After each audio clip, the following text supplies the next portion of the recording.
讲到这诈骗，有2个外国人呢是对台湾的中部到南部4界甲人分，有民众赶紧报案，这移民署呢就随甲警方做伙甲人带回去调查。也那移民署是表示讲，这2个人呢，因拢是摕观光签证入来的，不过煞4界讨钱，讲要来填备，这几工啊已经无到7000块啊，即马会依法甲人遣送出境。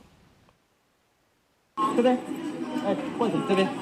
警方来到人叉的家己文化路夜市，虽看到2个外国人坐伫路边伫甲人分，一个若像手吊箱包掉咧，一个摕纸批顶悬写中文，讲因的银行卡互冻结，需要6万块医药费去抵手，爱人捐款。有袂少民众关钱，不过后来有民众发觉，这2人是变身啊，一路对台中家己搬到台南，用一款极可怜的方式骗人捐钱。第一笔坑了后，有民众感觉实在真可恶。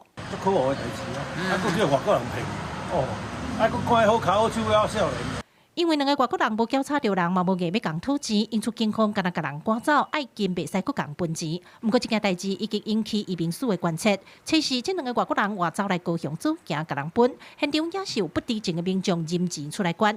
警方遂通知移民署，甲人带回去调查。会讲中文吗？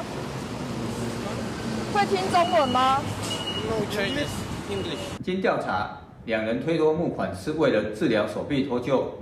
想要筹措医疗费到越南治疗，总计募款所得大约新台币7000元。